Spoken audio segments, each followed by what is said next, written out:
Ele me forçou a assinar os papéis. Papéis que me tirariam de casa e me mandariam para longe. E eu assinei. Ele sorriu, vitorioso, sem sequer imaginar que a minha decisão silenciosa já havia selado o verdadeiro fim daquela casa. E não seria o fim que ele esperava. A mão do meu filho tremeu quando ele pousou o documento à minha frente. Eu vi. Mesmo fingindo toda aquela firmeza, aquela voz grossa a dizer que era para o meu próprio bem, eu vi a mão dele tremer. E foi naquele tremor que eu soube. Eu tinha perdido o meu menino. Não para a morte, como perdi o meu Antônio há 3 anos. Perdi-o para algo pior. Perdi-o para a ganância vestida de preocupação, para o egoísmo disfarçado de cuidado. Assina aqui, mãe. É só uma formalidade. Olhei para aquela folha com letras miúdas que dançavam diante dos meus olhos. Aos 62 anos, a minha vista já não era a mesma, mas eu não precisava de ler cada palavra para saber o que estava ali. Transferência de bens. Procuração. Autorização para internamento. As palavras que eu conseguia decifrar eram como facadas, cada uma abrindo um novo corte no meu peito. Ricardo estava ao meu lado, sério, com aquela postura de homem de negócios que ele aprendeu a usar depois de se formar. Clara, a minha nora, estava sentada no sofá, a deslizar o dedo pelo ecrã do telemóvel, como se nada daquilo fosse com ela. Mas eu sabia. Meu Deus, como eu sabia! Os seus olhinhos levantavam-se de vez em quando, a verificar se eu assinaria, se o plano estava cuidado a correr bem. Ricardo, a minha voz saiu mais fraca do que eu queria. Pigarriei, tentando de novo. Filho, eu não entendo. Por que é que me queres pôr num lar? Ele suspirou. Aquele suspiro de quem está cansado de explicar o óbvio, como se eu fosse a criança e ele o adulto paciente. Quando é que os papéis se inverteram? Quando é que o meu menino, aquele que eu embalava no colo e que chorava no meu ombro, quando o pai ralhava com ele, se tornou este homem frio à minha frente? Não é um lar, mãe. É uma casa de repouso. Tem toda a estrutura, enfermeiras 24 horas, atividades. Ele gesticulava com as mãos, como se me estivesse a vender um produto. E estava, não é? Estava a vender-me a ideia de que eu era um peso, um fardo que precisava de ser depositado noutro lugar, longe deles. Mas eu não preciso de enfermeiras. Eu não estou doente. A minha voz começava a falhar, e eu odiava isso. Odiava parecer fraca. Eu cuido da minha casa, faço a minha comida, vou à igreja. Por enquanto. A voz de Clara cortou o ar como uma navalha, sem que ela levantasse os olhos do telemóvel. Mas a senhora já tem 62 anos, Dona Maria, e esta casa é muito grande para cuidar sozinha. Já pensou se cai, se sente mal e não tem ninguém por perto? Engoli em seco. Ela tinha um jeito de falar que parecia preocupação, mas o veneno estava lá, escondido sob as palavras doces. Eu conhecia aquele veneno. Sentia o seu gosto há meses, desde que ela começou a comentar sobre a idade avançada da sogra, os custos de manutenção da casa e como seria mais prático se eu fosse para um lugar adequado. A Clara tem razão, mãe. Ricardo concordou depressa demais. Ele concordava sempre depressa demais com ela. Estamos a fazer isto a pensar em si. Imagina a nossa preocupação a saber que a senhora está aqui sozinha? A vontade que tive foi de gritar, de o sacudir e perguntar onde estava essa preocupação nos últimos 3 anos, quando fiquei viúva e passei noites em branco a chorar a falta do Antônio. Onde estava essa preocupação quando vendi as minhas poucas joias para ajudar a pagar a pós-graduação dele? Ou quando tive de ir sozinha a todas as consultas médicas depois da morte do pai, porque eles estavam muito ocupados? Mas eu não gritei. Nunca fui de gritar. Fui criada para engolir, para aguentar, para ser forte em silêncio. Então, apenas perguntei, baixinho: e quanto custa esse lugar? O silêncio que se seguiu foi pesado. Ricardo olhou para Clara. Clara olhou de volta. E naquela troca de olhares, eu vi tudo o que precisava de ver. Nunca tinha sido sobre mim. Isso não importa agora, mãe. O importante é. Quanto custa, Ricardo? Repeti, desta vez com mais firmeza.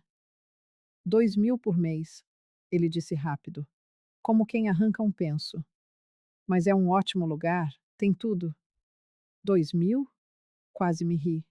Quase. Filho, a minha reforma é de 1.500. Como é que. Nós ajudamos, interrompeu Clara. Agora sim, largando o telemóvel e encarando-me com aquele sorriso que ela julgava ser convincente. Não se preocupe com isso, Dona Maria. Nós damos um jeito. Nós damos um jeito. As palavras ecoaram na minha cabeça. Claro que dariam um jeito. O jeito era eu assinar aqueles papéis, transferir a casa que eu e o Antônio construímos, tijolo por tijolo, para o nome deles. E aí, sim, teriam como pagar o tal lar. Venderiam a minha casa, ficariam com o dinheiro e eu apodreceria naquele lugar à espera que a morte chegasse. Levantei-me devagar da cadeira. As minhas pernas tremiam, mas eu não podia demonstrar fraqueza. Não agora.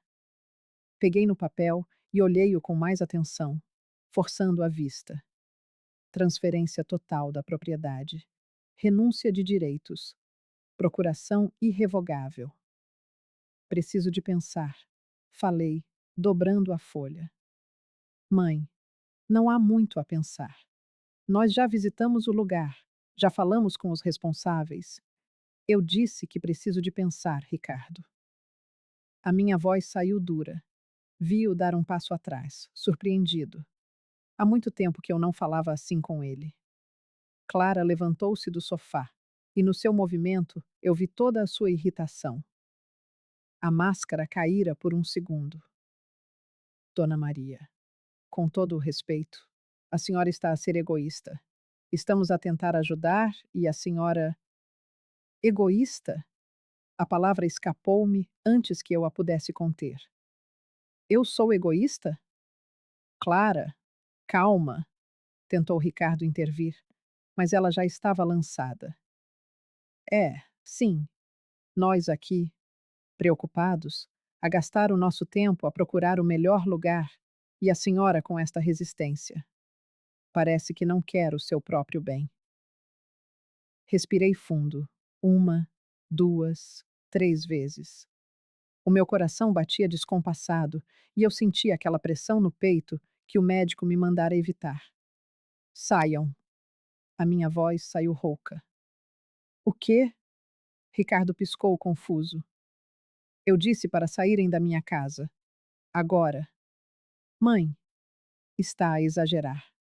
Saiam! O grito veio de um lugar que eu nem sabia que existia dentro de mim. Um lugar de raiva pura, de dor acumulada. Ricardo e Clara entreolharam-se, assustados. Nunca me tinham visto assim. Está bem. Voltamos quando a senhora estiver mais calma, disse Ricardo, já a puxar Clara pelo braço em direção à porta. Mas pense no que eu disse, mãe. É a sério. Nós só queremos o seu bem. A porta fechou-se e eu desabei. Caí ali mesmo, no chão da sala, abraçada aos meus joelhos, a chorar como não chorava desde o funeral do Antônio. Só que desta vez não era luto, era traição. Não sei quanto tempo fiquei ali. O sol que entrava pela janela mudou de posição.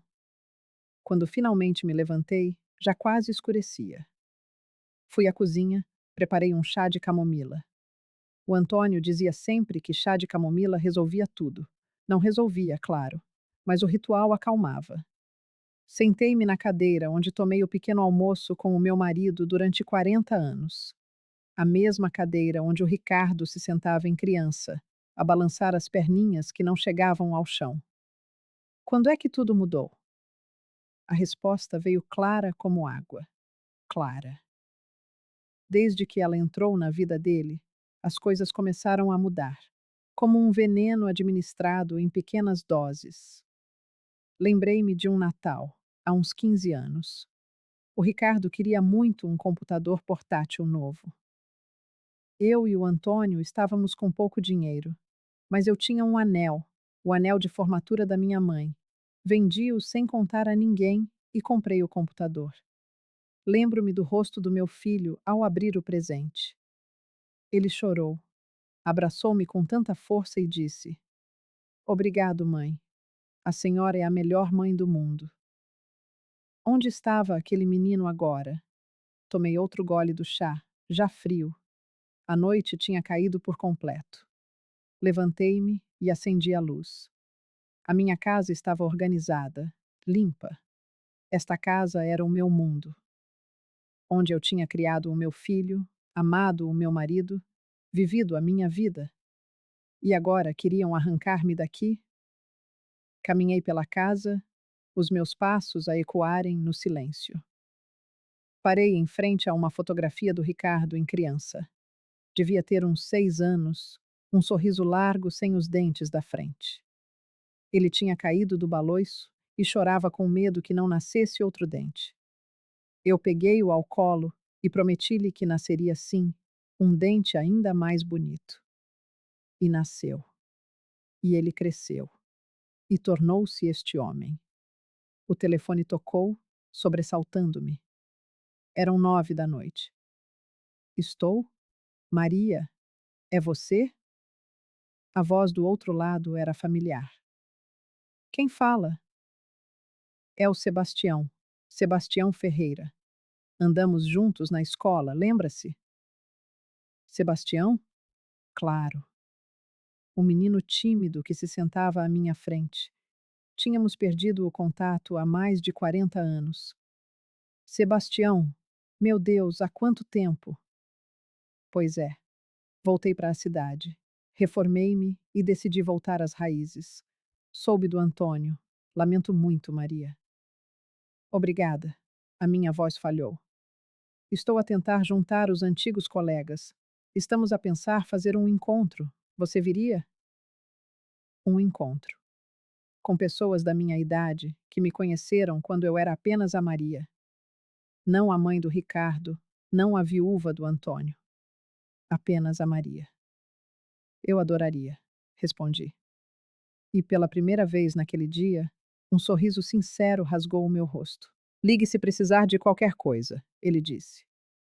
E quando o som do telefone mudo ecoou na sala, algo dentro de mim se moveu. Era como uma semente minúscula, adormecida há anos, que de repente recebesse a primeira gota de água. Eu não sabia se era esperança, raiva ou uma teimosa determinação. Talvez fosse um coquetel dos três, fermentando em minhas veias. Meus olhos pousaram no papel que Ricardo deixara, uma mancha branca sobre a madeira escura da mesa. Apanhei-o, alisando com os dedos as dobras vincadas, e li cada palavra, cada cláusula fria e calculada. E então, eu vi. Bem no final da página, em letras miúdas, a data de validade. Eu tinha 30 dias. 30 dias para assinar. Ou o documento perderia o valor e eles teriam que recomeçar todo o processo. 30 dias. Um mês para decidir o destino do resto da minha vida. Um sorriso, o primeiro do dia, rasgou meu rosto. Não era um sorriso de alegria, mas sim de quem acaba de encontrar um as na manga num jogo que parecia perdido. Eles me viam como uma velhinha frágil, uma sombra resignada que aceitaria o seu destino em silêncio. Mas esqueceram-se de uma coisa fundamental. Eu era uma sobrevivente. Criei um filho praticamente sozinha, enquanto meu marido se matava de trabalhar. Fiz milagres com o pouco dinheiro que tínhamos, esticando os dias para que coubessem no mês. Enterrei o homem da minha vida e continuei de pé. Eu não era fraca. Apenas tinha me esquecido da minha própria força. Acordei no dia seguinte com uma clareza que não sentia há anos. Sabe quando se passa tanto tempo num nevoeiro que já nem se percebe que se está perdido? E de repente, um vento forte sopra e revela o caminho? Era exatamente assim que eu me sentia. A conversa com Sebastião tinha me sacudido de uma forma que eu não esperava. Fez-me lembrar de quem eu era antes de me tornar apenas a mãe do Ricardo, a viúva do Antônio. Fiz meu café da manhã com uma calma ritualística. Pão na chapa com manteiga e a geleia de goiaba que eu mesma tinha feito.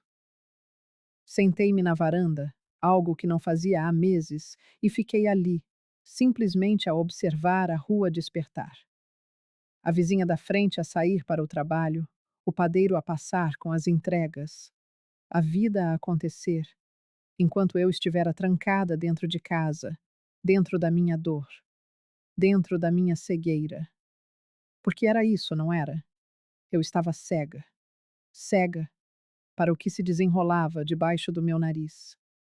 Comecei a vasculhar a memória, em busca dos sinais que tinha ignorado. E eles estavam lá, claros como água.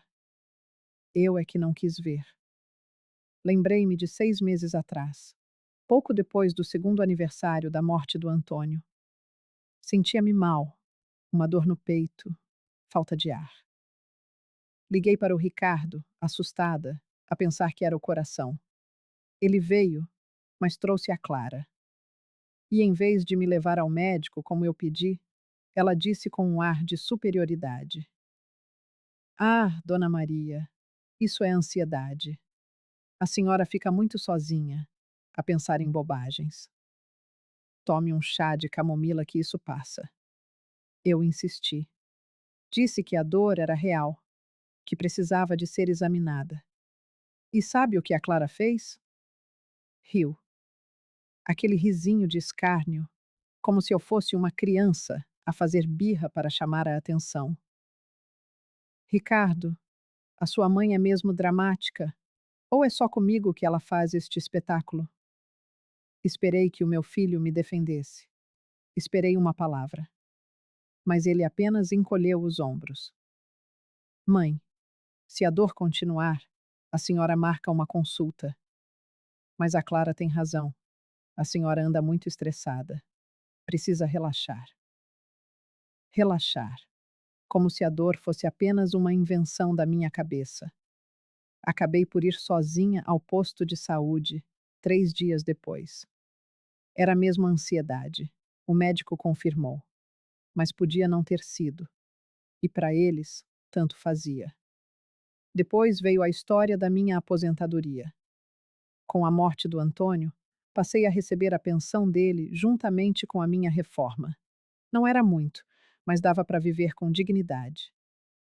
Há uns 8 meses, o Ricardo apareceu com uma conversa sobre um investimento fantástico, de retorno garantido. É só transferir o dinheiro para mim, para minha conta, mãe, que eu trato de tudo. Eu questionei.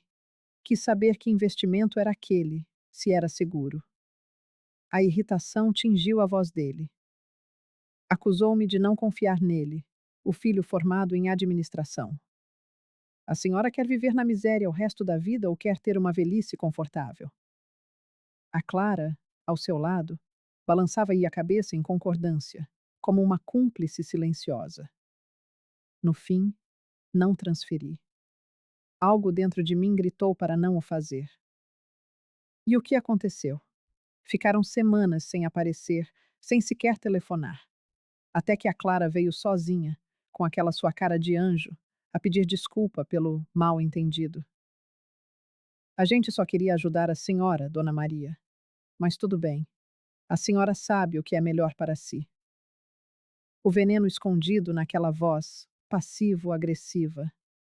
Eu devia ter percebido. Aquilo não era ajuda. Era controlo? Era sobre dinheiro. É curioso como ignoramos certos sinais, não é? Aquelas bandeiras vermelhas que tremulam bem na nossa frente, mas que escolhemos não ver porque a verdade é demasiado dolorosa. Levantei-me da cadeira e voltei para dentro de casa. Fui até ao escritório do Antônio, Um pequeno quarto nos fundos onde ele guardava os seus papéis. Eu não tinha mexido em nada desde a sua morte. Era um santuário, uma cápsula do tempo. Mas agora eu precisava de o profanar. Precisava de respostas. Abri as gavetas, procurei os documentos da casa. Escritura, impostos, contas. Tudo organizado com o cuidado meticuloso que era tão dele. E foi no meio desses papéis que encontrei algo que me gelou o sangue. Uma carta. Não, várias cartas. Do Ricardo, para o pai. A primeira era de 2 anos atrás, antes do Antônio morrer.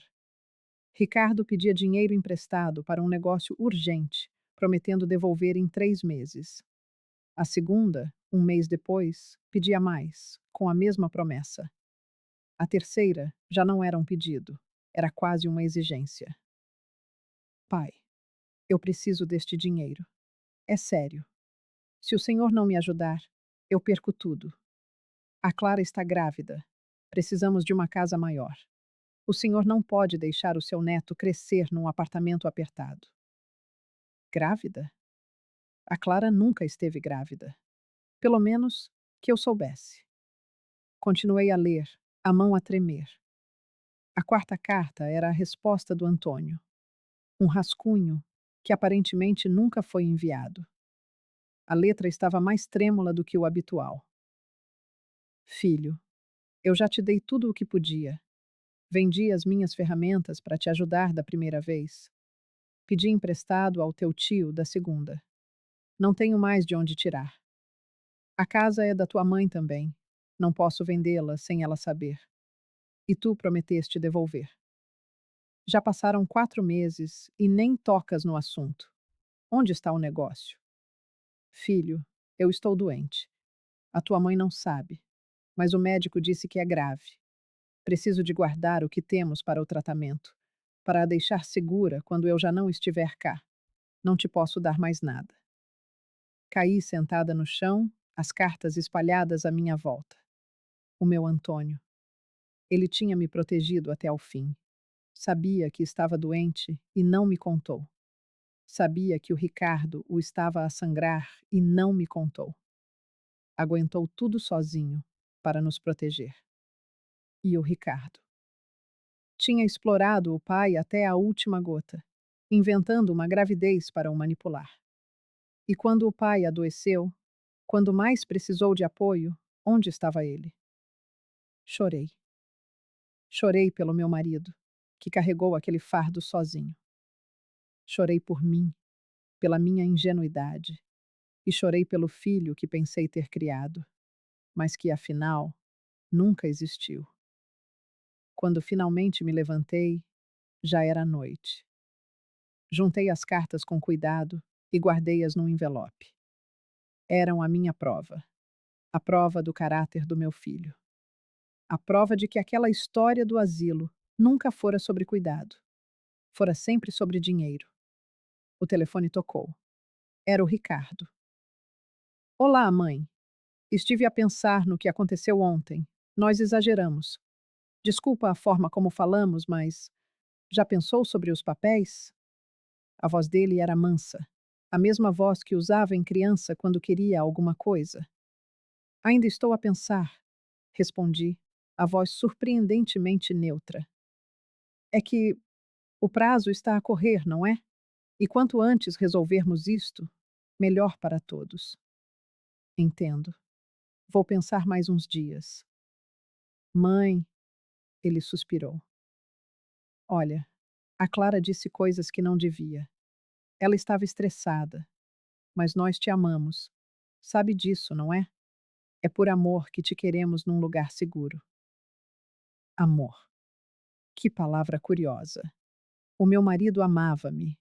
Vendeu as suas ferramentas para proteger o nosso filho. Isso era amor. O que o Ricardo estava a fazer tinha outro nome. Eu sei, filho. Deixa-me processar tudo, está bem? Está bem. Mas pensa com carinho, viu? Beijo, mãe. Desliguei e percebi que as minhas mãos já não tremiam. A clareza da manhã tinha regressado, mais forte do que nunca. Peguei no cartão que o Sebastião me tinha dado. Sim, depois do nosso telefonema, ele tinha vindo pessoalmente, tomar um café, matar saudades. Foi aí que me contou que agora era advogado, especializado em direito de família. Na altura não dei importância, mas agora disquei o número. Sebastião, é a Maria. Tens tempo para conversar hoje? Preciso de uma orientação profissional.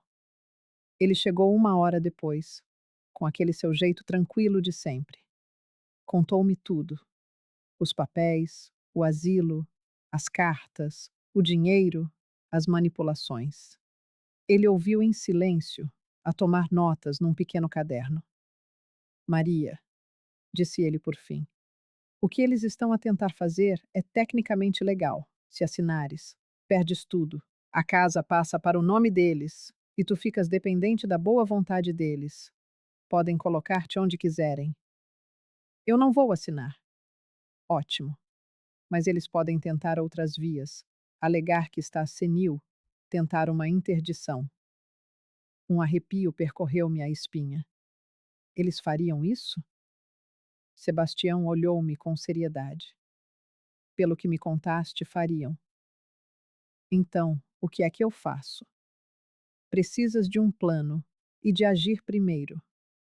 Foi então que a ideia surgiu, nítida como uma revelação.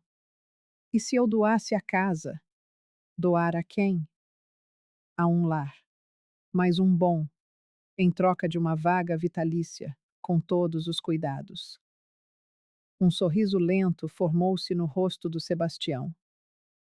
Isso é brilhante. Tirarias-lhes o prêmio, garantirias o teu futuro e ficarias num lugar digno. Mas será que algum lar aceitaria? Esta casa, nesta localização, vale muito. E eu conheço o lugar perfeito. Na verdade, conheço a diretora. Chama-se Recanto da Esperança. Eles têm um programa de doação de bens em troca de vagas vitalícias. É raro, mas existe. O meu coração disparou. Olhei em volta. Esta casa era a minha vida. Mas de que valia uma casa sem paz? Marca uma reunião, disse eu. Mas com discrição. Não quero que o Ricardo saiba de nada. 2 dias depois, eu estava a entrar no Recanto da Esperança. E que lugar! Não se parecia em nada com os asilos dos filmes. Havia jardins, quartos espaçosos, salas de atividades, uma biblioteca. Era quase um hotel. A diretora, Dona Beatriz, uma mulher elegante de olhar gentil, recebeu-me. Dona Maria, disse ela, casos como o seu são mais comuns do que imaginamos. Famílias que se esquecem que os seus idosos são pessoas, não objetos. Ela mostrou-me tudo. As suítes amplas, com varanda. A ala de acompanhamento médico contínuo. Vi ginástica, artesanato, um coral a ensaiar. Conheci o seu Osvaldo, de 78 anos, que tocava violão. A dona Carmen, de 71, que pintava quadros lindos. Eram pessoas felizes, vivas, tinham um propósito. E sobre a proposta da doação? Perguntei quando voltamos ao seu gabinete. A sua casa foi avaliada. Com o valor dela, podemos oferecer-lhe uma suíte vitalícia na nossa ala premium. Todas as refeições, acompanhamento médico, todas as atividades. E total liberdade para sair, receber visitas, viver a sua vida. Uma vida. Era isso que eu queria de volta. A única diferença de facto seria essa. A sua morada passaria a ser aqui e não mais na sua casa. E se eu quisesse mais? Se eu quisesse contribuir de alguma forma? Dona Beatriz abriu um sorriso compreensivo. O que tem em mente? Passei a vida inteira a criar um filho, a cuidar da casa, a ajudar quem precisava. Sei ouvir, sei aconselhar. E sei, por experiência própria, o que é a solidão, o que é a perda. Não quero ficar aqui simplesmente à espera que a morte chegue. Quero sentir-me útil. Os seus olhos brilharam com uma nova luz. Temos um programa de acolhimento para os novos residentes. Pessoas que chegam aqui assustadas, desorientadas. Alguém com a sua experiência de vida, com a sua força, seria a pessoa ideal para essa função. Seria um cargo de conselheira voluntária. Não posso oferecer um salário, uma vez que já estaria a receber alojamento e cuidados em troca da doação da casa, mas eu não quero pagamento. Eu quero propósito. E foi ali, naquele preciso instante, que eu soube. Soube que era aquilo que iria fazer. Não era um ato de desistência, nem de rendição. Era uma escolha. Pela primeira vez em muito, muito tempo, era eu a escolher o rumo da minha própria vida. Quando podemos dar início ao processo? Perguntei. Assim que quiser. Mas sugiro que pense bem. É uma decisão muito importante. Eu já pensei. Quero avançar, mas preciso de uma coisa. Diga. Discrição total. Absoluta. Até que tudo esteja assinado e registrado, ninguém pode saber, especialmente o meu filho. Sebastião, que se mantivera em silêncio até então, inclinou-se para a frente. Eu tratarei de tudo pessoalmente. A documentação, o registro, cada detalhe. Em 2 semanas, tudo pode estar concluído. 2 semanas. 14 dias até a minha liberdade. Ao sair dali, senti-me mais leve do que me sentia há anos. Sim, estava prestes a perder a minha casa, mas em troca, iria reconquistar a minha vida. Teria um propósito, dignidade, respeito. Coisas que o meu próprio filho me tinha tirado. A vingança nem sempre consiste em destruir quem nos feriu. Por vezes, a maior vingança é reconstruirmos-nos de uma forma que eles jamais esperariam. É mostrar-lhes que somos mais fortes do que alguma vez imaginaram. E era isso que eu lhes ia mostrar. Os dias que se seguiram foram dos mais intensos da minha vida. Sentia-me uma espia na minha própria casa, a viver uma vida dupla. De um lado, a Maria que o Ricardo e a Clara conheciam, a velhinha frágil, confusa, que ponderava assinar os papéis. Do outro, a verdadeira Maria, a mulher que planeava cada movimento com a precisão de um mestre de xadrez. Sebastião foi impecável. Organizou tudo ao mais ínfimo pormenor. A avaliação da casa foi feita por um perito de confiança que veio num dia em que Ricardo estava a trabalhar. Os documentos foram preparados em absoluto sigilo. Cada papel, cada assinatura, cada carimbo. Numa semana, estará tudo pronto, disse-me ele na nossa quarta reunião. Mas Maria, tem a certeza absoluta? Depois de assinar, não há como voltar atrás. Tenho a certeza. E tinha mesmo. Cada dia que passava, cada interação com o meu filho, apenas reforçava que eu estava a tomar a decisão certa. Porque Ricardo não dava tréguas. Ligava todos os dias, por vezes 2, 3 vezes. Sempre com aquela voz melosa, aquele tom de quem se importa genuinamente. Então, mãe, já pensou melhor na nossa conversa? Ainda estou a pensar, filho. É que o tempo está a passar, não é? E quanto mais demoramos, mais complicado fica. Até surgiu uma vaga no lar agora. Mas se não a garantirmos depressa? Uma vaga. Como se fosse uma vaga de hotel ou de um restaurante. Não era o lugar onde eu iria passar o resto dos meus dias. Era apenas uma vaga. E a Clara? Ah, ela foi ainda mais longe. Começou a aparecer em minha casa sem avisar. 2, 3 vezes na mesma semana. Trazia sempre uma desculpa diferente. Vim trazer um bolo, Dona Maria. A senhora gosta tanto de bolo de fubá. Passei aqui perto e lembrei-me de vir dar um olá. O Ricardo pediu-me para vir buscar uns documentos dele que ficaram aqui. mas eu percebia tudo. Via a forma como os seus olhos percorriam a casa, como se fizesse um inventário mental, a calcular o valor de cada objeto. Via a fotografar discretamente alguns cômodos para mostrar ao Ricardo. Via a medir a sala com aquelas aplicações de telemóvel. Estariam eles já a vender a minha casa nas suas mentes? A gastar o dinheiro que ainda nem sequer tinham? E eu ali, a sorrir, a oferecer café, a fingir que não compreendia nada. Houve um dia em que quase me traí. Foi quando a Clara me trouxe umas revistas de decoração.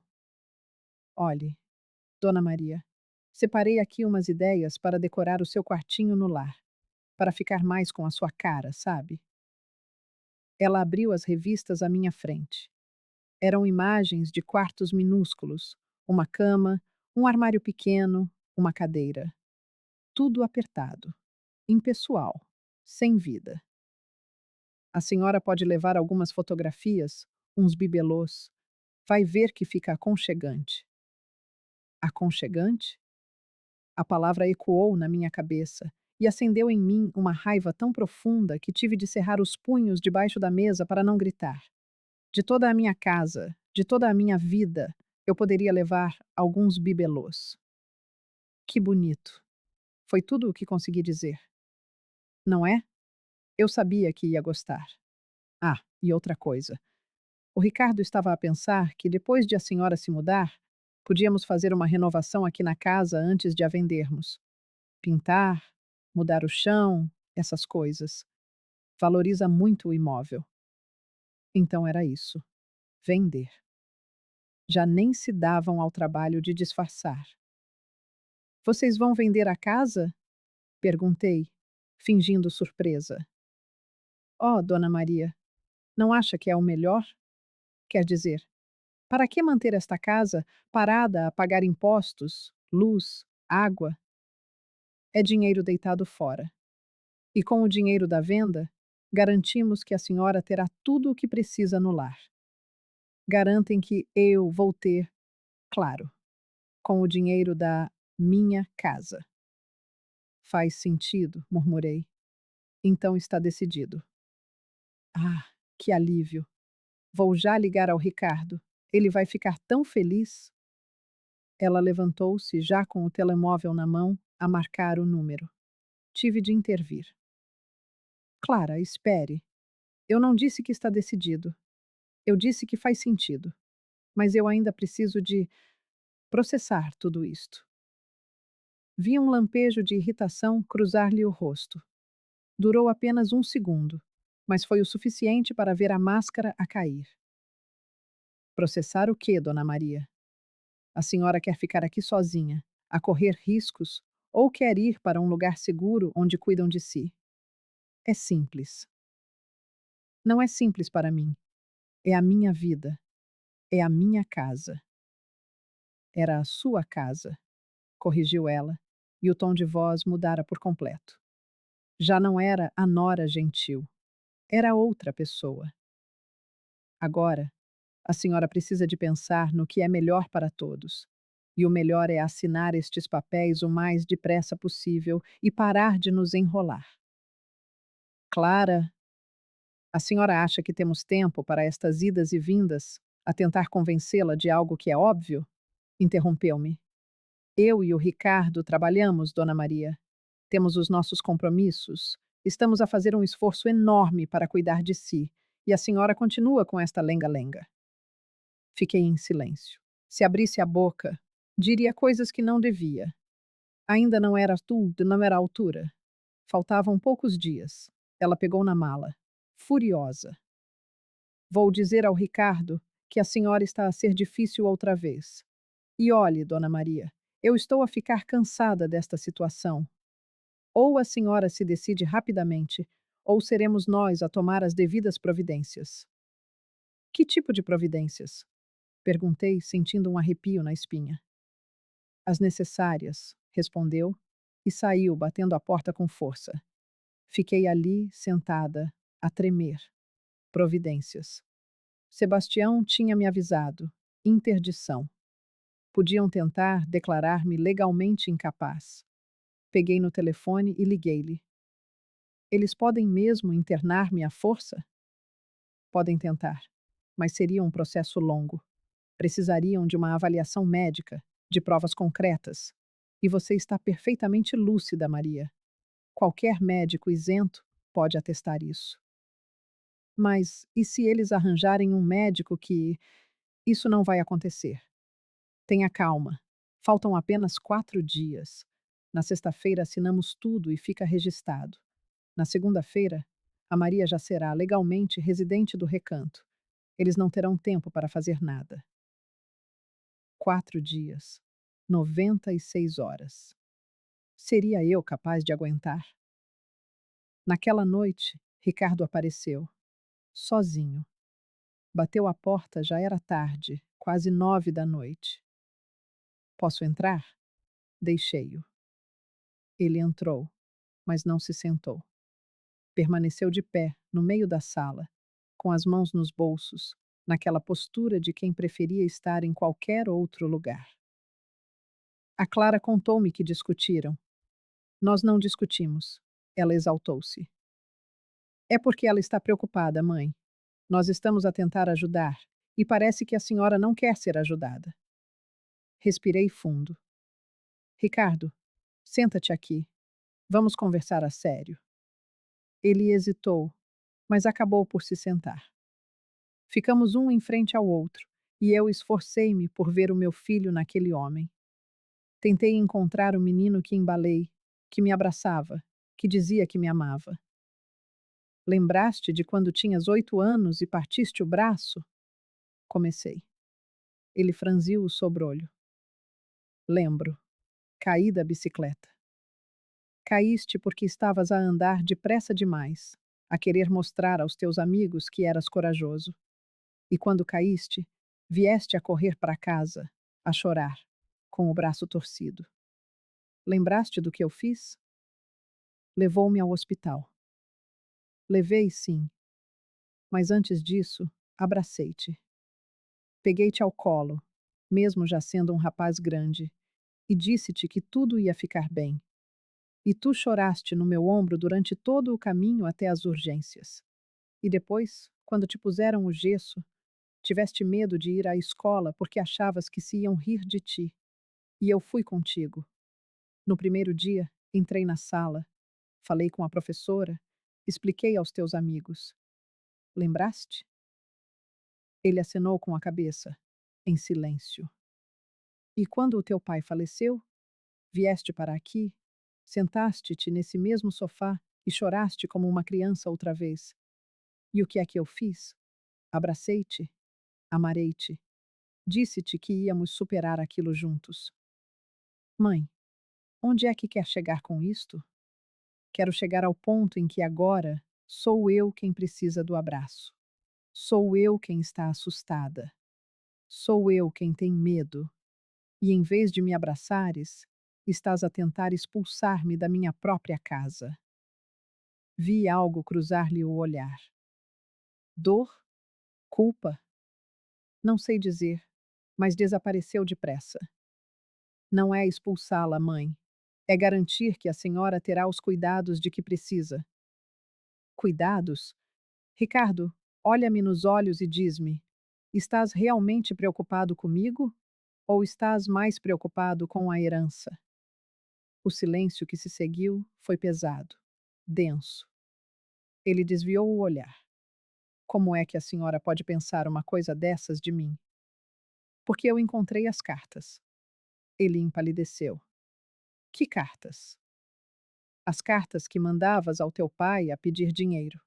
As mentiras que contaste. A falsa gravidez da Clara. Tudo. Ele levantou-se de um salto, alterado. A senhora andou a mexer nas coisas do pai? A casa também era minha. As coisas também eram minhas. E eu encontrei-as. Encontrei tudo, Ricardo. Sei que sugaste o teu pai até ao último cêntimo. Sei que inventaste histórias para lhe sacar dinheiro. Sei que, quando ele te disse que não tinha mais nada para te dar, tu desapareceste. Abandonaste o teu pai, quando ele mais precisava de ti. Não foi assim, gritou ele. O pai nunca me compreendeu. Sempre achou que eu não prestava para nada, que nunca ia ser ninguém na vida. Ele amava-te tanto que vendeu as suas ferramentas, Ricardo. As ferramentas com que ganhava a vida.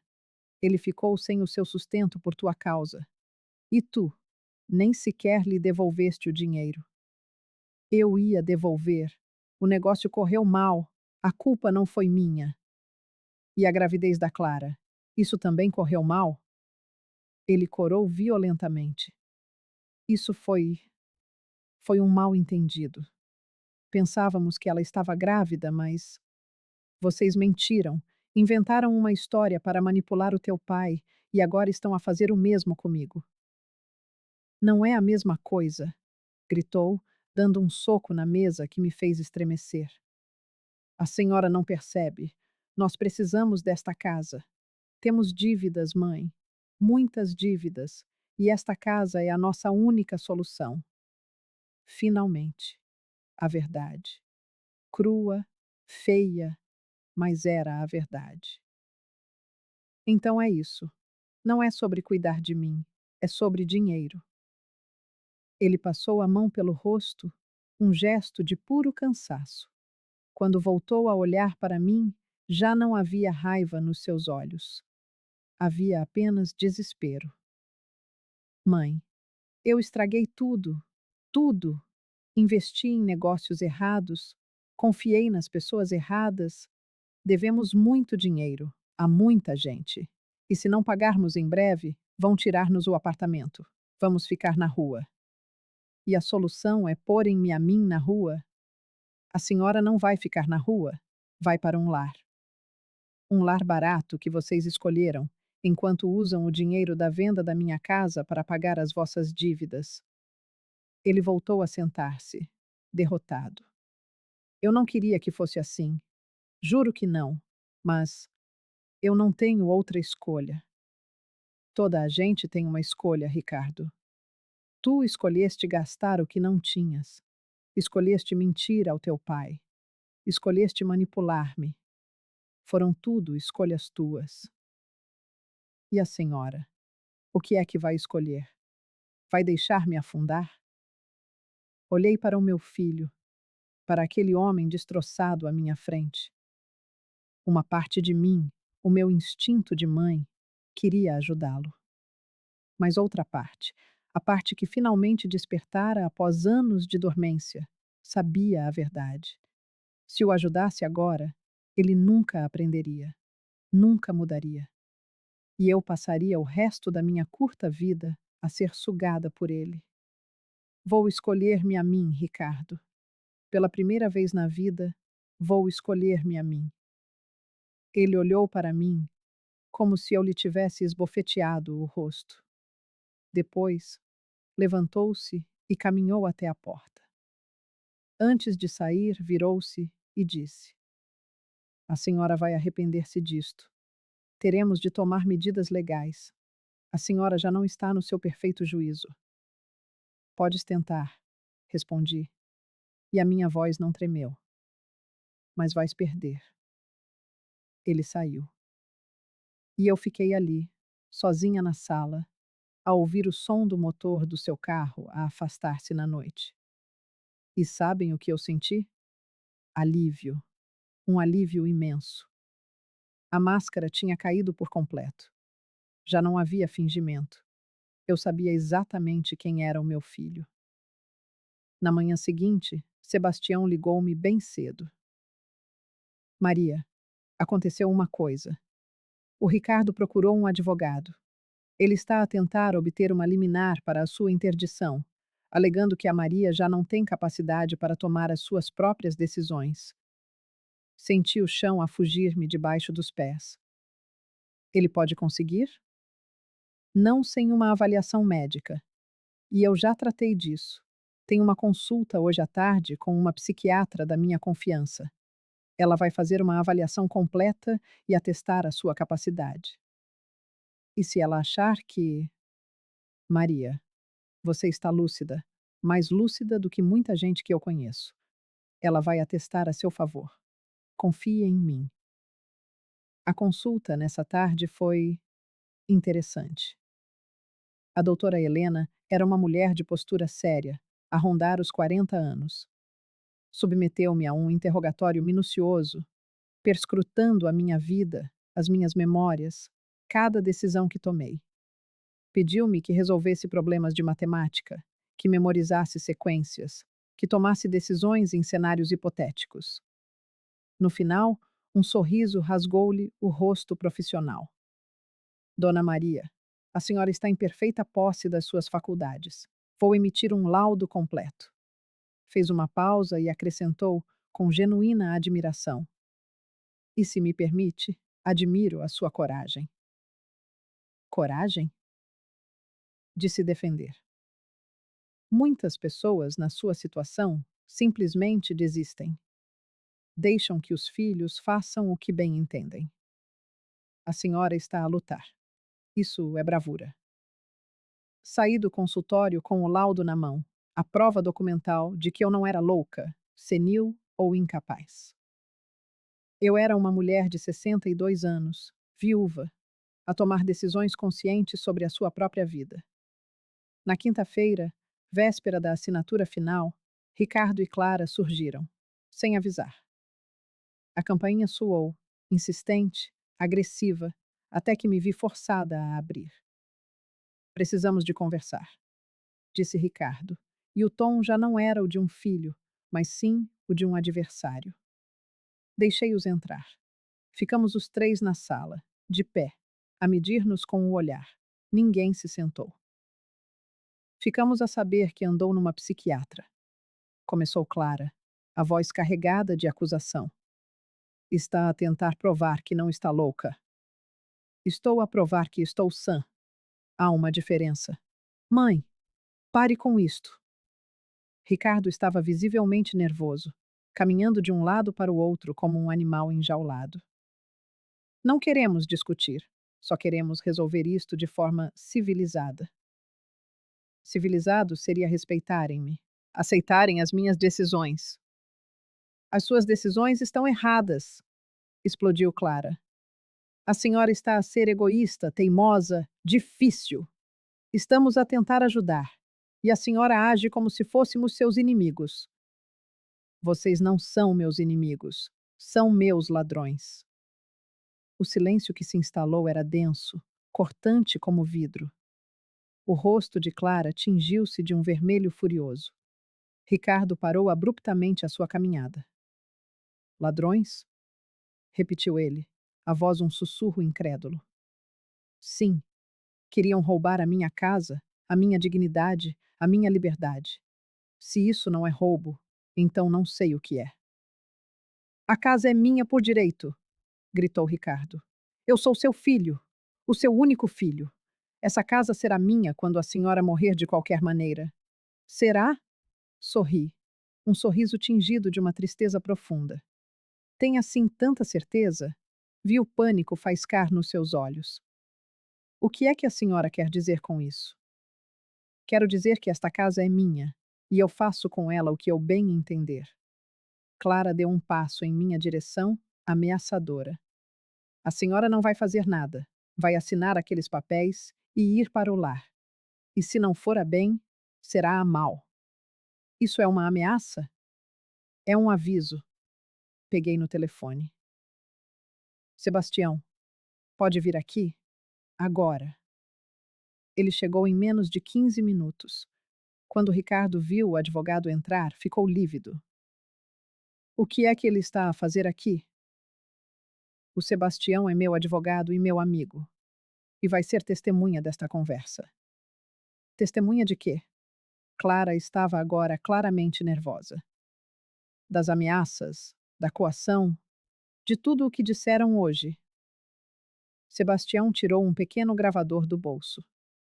E que eu gravei, com a autorização da Dona Maria. Visto que estamos na casa dela, tem todo o direito de gravar o que aqui se passa. Vi o medo nos olhos deles. Um medo real, palpável. Tem duas opções, disse eu, a voz firme, inabalável. Ou saem da minha casa agora e me deixam em paz, ou eu uso esta gravação como prova de tentativa de coação e extorsão. Você não faria isso ao seu próprio filho, disse Ricardo, mas a sua voz vacilava. Não quero fazer, mas farei, se for preciso. A escolha é vossa. Eles entreolharam-se, uma comunicação silenciosa e desesperada. Depois, sem mais uma palavra, caminharam em direção à porta. Antes de sair, Ricardo virou-se uma última vez. Eu amava-te, mãe.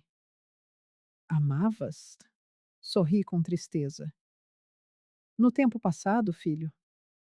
Sim, acho que isso resume bem a nossa relação. Eles saíram, e dessa vez eu soube que não voltariam. Não como filho e mãe, talvez nunca mais. Sebastião pousou a mão no meu ombro. Você foi incrível. Não me sinto incrível. Sinto-me vazia. É normal. Acabou de fechar um ciclo. Amanhã abrirá outro. Amanhã. Sexta-feira. O dia da minha liberdade. Mal podia esperar. A sexta-feira amanheceu com um céu límpido e azul. Não sei se era um sinal do universo ou mera coincidência, mas escolhi acreditar na primeira opção. Acordei cedo, preparei o meu café com uma calma ritualística, pela última vez naquela cozinha. Cada movimento era consciente. A chávena que segurava, a cadeira onde me sentava, a vista da janela. Tudo ficaria para trás, mas desta vez, por minha escolha. Sebastião chegou às 9 em ponto, com uma pasta repleta de documentos, tudo perfeitamente organizado. Pronta? Perguntou ele. Mais do que nunca. Fomos primeiro ao cartório. A escrivã analisou os papéis, conferiu a minha identidade e fez algumas perguntas de confirmação, para se certificar de que eu agia por vontade própria. Expliquei tudo com calma e clareza. Ela sorriu-me. É admirável o que a senhora está a fazer. Muitas pessoas não têm essa coragem. Assinei. Cada página, cada linha. A minha mão não tremeu uma única vez. E quando pousei a caneta na mesa, após a última assinatura, foi como se um peso, o de uma vida inteira, se desprendesse dos meus ombros. Pronto. O tabelião carimbou o último documento. A propriedade foi oficialmente transferida para o Recanto da Esperança, e a senhora tem direito vitalício à suíte 12, com todas as cláusulas acordadas. Era real. Tinha acontecido. Eu tinha conseguido. Depois, fomos ao recanto. Dona Beatriz esperava-nos com champanhe sem álcool e um pequeno contrato adicional sobre a minha posição como conselheira voluntária. Li tudo com a atenção que Sebastião me ensinara. Nunca assine nada sem ler, sem entender, sem ter a certeza. Bem-vinda oficialmente à sua nova casa, Maria. Dona Beatriz abraçou-me. A sua suíte está pronta. Quando se quer mudar? Segunda-feira. Preciso do fim de semana para organizar tudo, decidir o que trago. Claro. E lembre-se, pode trazer o que couber na suíte e nós arranjamos um depósito. Não precisa de se desfazer de tudo. Mas eu ia desfazer-me sim, porque há coisas que precisamos de deixar para trás para poder seguir em frente. E aquela casa, por mais que a amasse, carregava agora demasiada dor, demasiadas memórias que precisavam de ser enterradas. Regressei à casa ao final da tarde. Estava emocionalmente exausta, mas feliz, completa de uma forma que não me sentia há anos. Tinha feito a coisa certa. Sabia-o no fundo da minha alma. Passei o sábado a separar as coisas. O que levar, o que doar, o que deitar fora. Cada objeto, uma decisão. As fotografias de família? Levaria algumas, as mais importantes. A louça que a minha mãe me deu? Iria comigo. O sofá, onde o Ricardo se sentava em criança para ver desenhos animados, ficaria para a nova família que ali vivesse. Sim, porque o Recanto, depois de tudo legalizado, iria alugar a casa ou usá-la para um projeto social. Sebastião tinha me explicado tudo. A minha casa não ficaria vazia. Teria nova vida. E, de certa forma, isso consolava-me. No domingo à noite, enquanto fechava as últimas caixas, a campainha tocou. O meu coração disparou. Não esperava ninguém. Fui até a porta, espreitei pelo olho mágico. Era o Ricardo. Sozinho. Ponderei não abrir, mas algo dentro de mim, talvez um resquício daquela mãe que sempre fui, fez-me girar a chave. Oi, mãe. A voz dele estava diferente, cansada, triste. Oi. Posso entrar? Só um minuto. Abri espaço. Ele entrou e ficou parado no corredor, a olhar para as caixas espalhadas por todo o lado. Estás. Estás de mudança? Estou. Vi um brilho de esperança nos seus olhos. Então, decidiu ir para o lar? Nós podemos. Não vou para o vosso lar, Ricardo. Vou para o Recanto da Esperança, na segunda-feira. Ele franziu a testa, confuso. Mas como? A senhora não tem dinheiro para um sítio desses. Aquilo é caríssimo. Respirei fundo. Era agora.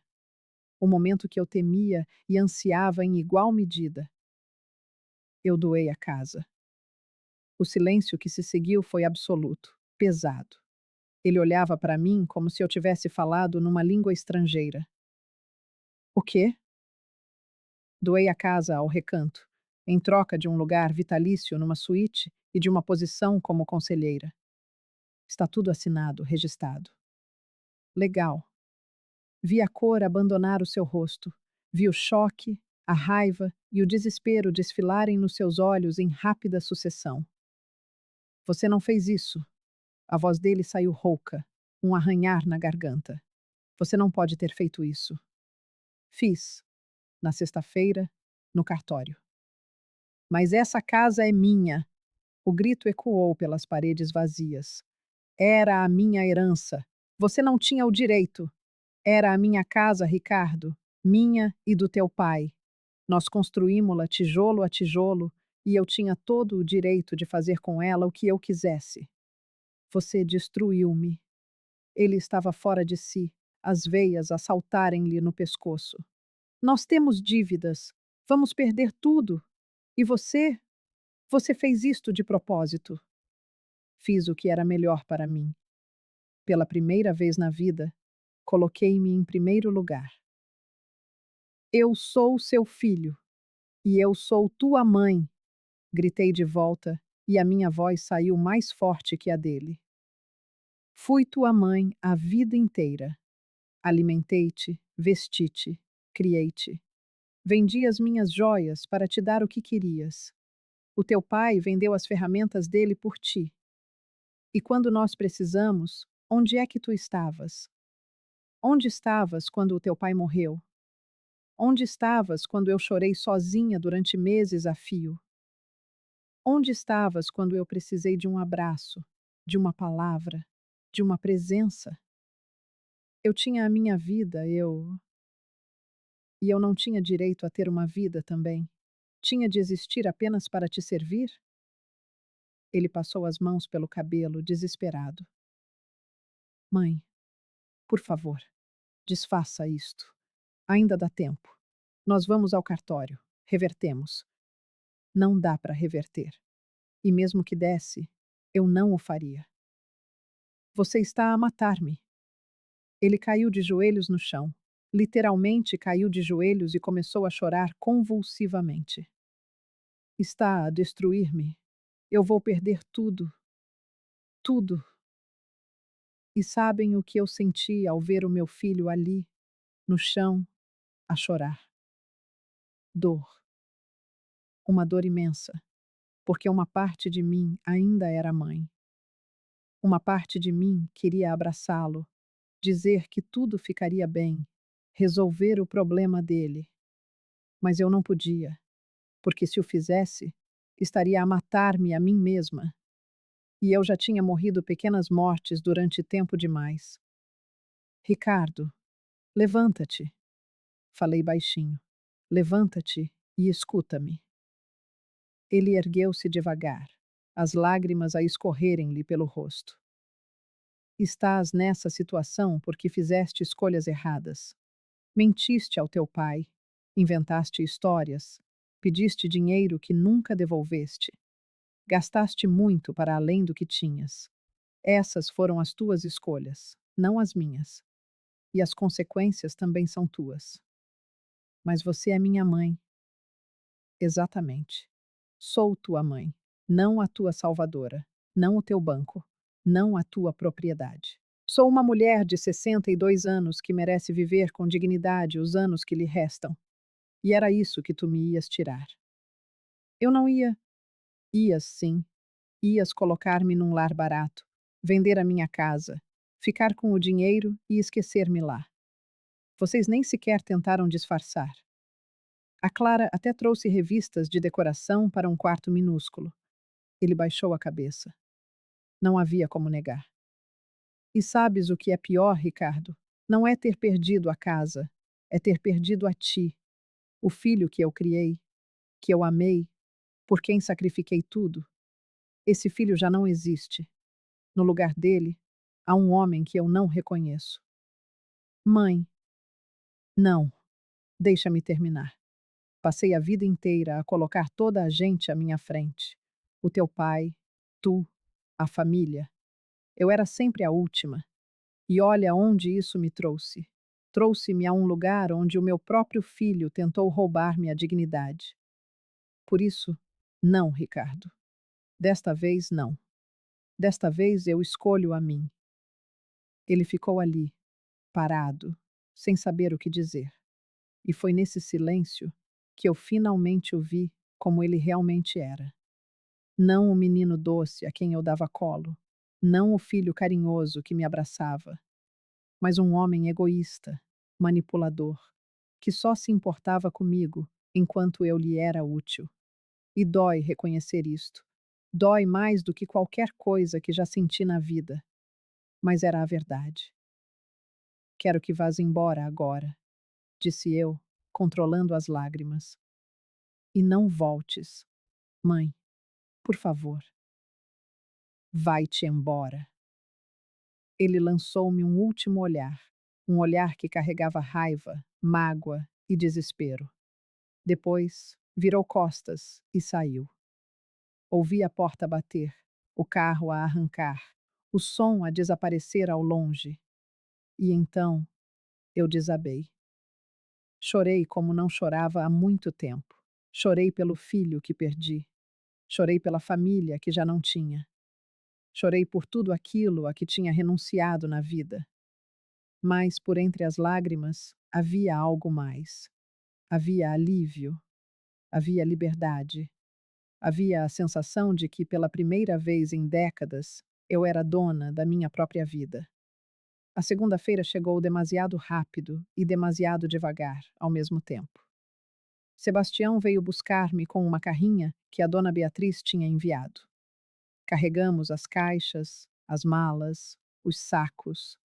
No fim de contas, não era muita coisa. Uma vida inteira cabia em 10 caixas. Dei uma última volta pela casa vazia. Passei a mão pelas paredes, olhei pela janela da cozinha, sentei-me por um minuto no degrau da varanda, onde o Antônio se sentava sempre. Despedi-me. Da casa, das memórias, da vida que ali tivera. Não foi um adeus triste, foi um adeus necessário. O recanto estava lindo naquela manhã. O sol batia nos jardins bem cuidados, havia pessoas a passear pelos corredores, gargalhadas vinham da sala de atividades. Havia vida ali, uma vida pulsante, vibrante, real. Dona Beatriz recebeu-me com um abraço. Bem-vinda à casa, Maria. A casa. Aquelas palavras ecoaram dentro de mim. Casa já não era um lugar físico. Era onde eu me sentia segura, respeitada, viva. A minha suíte era perfeita, espaçosa, com casa de banho privativa e uma pequena varanda com vista para o jardim. Havia espaço para as minhas coisas, para as minhas fotografias, para a minha vida. Comecei a desempacotar e, pela primeira vez em meses, senti-me em paz. Bateram à porta. Era o seu Osvaldo, o senhor que tocava viola. Dona Maria, vim dar-lhe as boas-vindas. Soubemos que a senhora vai ser a nossa nova conselheira. Vou sim, sorri. Um sorriso genuíno, leve, era um novo começo. O meu começo. Espero poder ser útil. Será mais do que útil. Precisamos de pessoas com a sua experiência de vida, com histórias para contar. Ele então me convidou para almoçar no refeitório com os outros residentes, e eu aceitei. E ali, sentada àquela mesa ruidosa, cercada por rostos que eu mal conhecia, senti um acolhimento que há anos não encontrava nem mesmo dentro da minha própria família. Os primeiros dias foram de redescoberta. Fui conhecendo os outros moradores, participando das atividades e, aos poucos, comecei o meu trabalho como conselheira. E foi então que percebi algo sobre mim mesma. Eu tinha um dom para aquilo, um dom para ouvir com o coração, para aconselhar com a alma, para ser um farol para aqueles que se sentiam perdidos na neblina da vida. Cerca de uma semana após a minha mudança, Sebastião ligou. A voz dele era grave do outro lado da linha. Maria, preciso te contar uma coisa. O Ricardo e a Clara, eles perderam o apartamento. Não conseguiram honrar as dívidas. Senti uma pontada familiar no peito, um nó que se formou na garganta. E agora, Sebastião? Perguntei, a voz mais baixa do que eu pretendia. Foram morar com os pais dela, por um tempo, até conseguirem se reerguer. E os pais dela aceitaram? Aceitaram, mas a convivência, pelo que sei, não está sendo fácil. A imagem do meu filho morando de favor, dependendo da boa vontade dos sogros, se formou na minha mente. Uma parte de mim, a mãe, sentiu uma imensa compaixão. Mas a outra parte, a mulher que estava aprendendo a duras penas sobre as consequências de nossos atos, sabia que aquilo era necessário. Era, talvez, a única forma de ele finalmente aprender. Ele perguntou de você. Sebastião continuou hesitante. O que ele perguntou? Insisti. Se você estava bem, se estava feliz e se haveria alguma chance de você perdoá-lo. O silêncio que se seguiu foi longo. Perdão. Uma palavra tão pequena, mas com um peso tão imenso e complicado. Diga a ele que estou bem, Sebastião. Diga que estou feliz e que talvez, um dia, possamos conversar. Mas não agora. Agora, eu preciso viver. Eu transmitirei o recado. Desliguei o telefone e me aproximei da janela. Lá fora, a vida pulsava em pequenas cenas de beleza. Dona Rosa ensaiava suas falas para a peça de teatro no jardim. Seu Osvaldo dedilhava um choro antigo no violão. Dona Carmen, em frente ao seu cavalete, coloria uma tela. A vida acontecia em cada canto. E eu, pela primeira vez em muito tempo, me sentia parte dela. Eu estava viva. Finalmente, e por completo, viva. 3 meses se passaram. Numa tarde amena, eu estava sentada na minha varanda quando uma nova residente se aproximou. Parecia mais jovem, e seus ombros tremiam por causa de um choro silencioso. A senhora é a conselheira? Ela perguntou com a voz embargada. Eu sou a Maria. Sente-se aqui comigo, querida. Ela se sentou, enxugando o rosto com as costas da mão. Desculpe, é que meus filhos me trouxeram hoje. Disseram que não têm mais como cuidar de mim. Eu me sinto tão descartada. Segurei sua mão, trêmula e fria, e olhei fundo em seus olhos assustados. Então, sorri. Eu sei exatamente como você se sente. E posso te garantir uma coisa: você não foi descartada. Você foi libertada. E eu vou te mostrar o porquê. Passamos o resto da tarde conversando. Eu lhe contei a minha história, ouvi a dela e mostrei que o nosso valor não diminui com o tempo. Mostrei que a idade não é um ponto final, mas sim o início de um novo capítulo.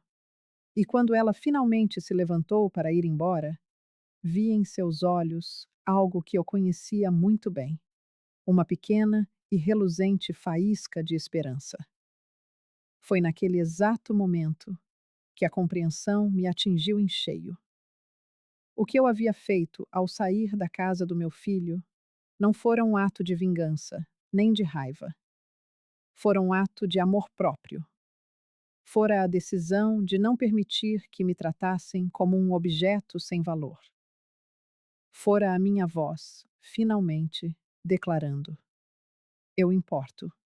Minha vida importa. Minha dignidade importa. Olhei para o céu, que se pintava com os tons do entardecer, e conversei com o meu Antônio, pela primeira vez em muito tempo, sem uma lágrima sequer. Eu fiz a coisa certa, meu amor. Eu sei que você sempre quis que eu cuidasse do nosso menino, mas ele já não é mais um menino, e eu não podia permitir que ele me destruísse. Espero que você consiga entender. Uma brisa suave soprou, agitando as folhas das árvores como um sussurro, e de alguma forma, eu senti que era a sua resposta. Senti que ele entendia, que ele aprovava, que estava orgulhoso de mim por finalmente ter imposto os meus limites. Hoje, 6 meses depois de ter cruzado aquele portão, posso dizer, com toda a certeza, que sou feliz. Não é uma felicidade de cinema, eufórica e barulhenta. É uma felicidade serena, constante, que brota da certeza de estar exatamente onde se deve estar, fazendo o que se deve fazer. Claro que tenho os meus dias de nostalgia, dias em que sinto falta da minha antiga casa, dias em que penso em Ricardo e me pergunto sobre sua vida. Mas esses dias são cada vez mais raros. E nos dias bons, que felizmente são a maioria, eu sorrio, eu gargalho, eu vivo. Porque descobri que, no fim, a vida não se mede pelos anos que já passaram, mas pelo que fazemos com os anos que nos restam. E eu decidi que os meus não seriam mais desperdiçados em troca de migalhas de afeto, de manipulações disfarçadas de cuidado, ou da conveniência de pessoas que não sabiam me valorizar. Eu escolhi a dignidade. Eu escolhi o respeito. Eu escolhi a mim mesma. E se você, que me ouve agora, também se sente em uma situação onde tentam roubar a sua dignidade, a sua paz, a sua própria vida, eu te peço, escolha a si mesmo. Sempre. Acima de tudo, escolha a si mesmo. Porque se você não fizer essa escolha, ninguém a fará por você. A nossa dignidade é o nosso bem mais sagrado. O amor verdadeiro se revela nas escolhas, e por vezes, a escolha mais profunda de amor é proteger-se, até mesmo de quem deveria ser o seu protetor. Obrigada por me acompanhar até o final desta jornada. Se esta história tocou o seu coração, compartilhe com alguém que precise ouvi-la, porque todos merecem saber que nunca é tarde para recomeçar, nunca é tarde para se escolher, e nunca, jamais, é tarde para viver com dignidade.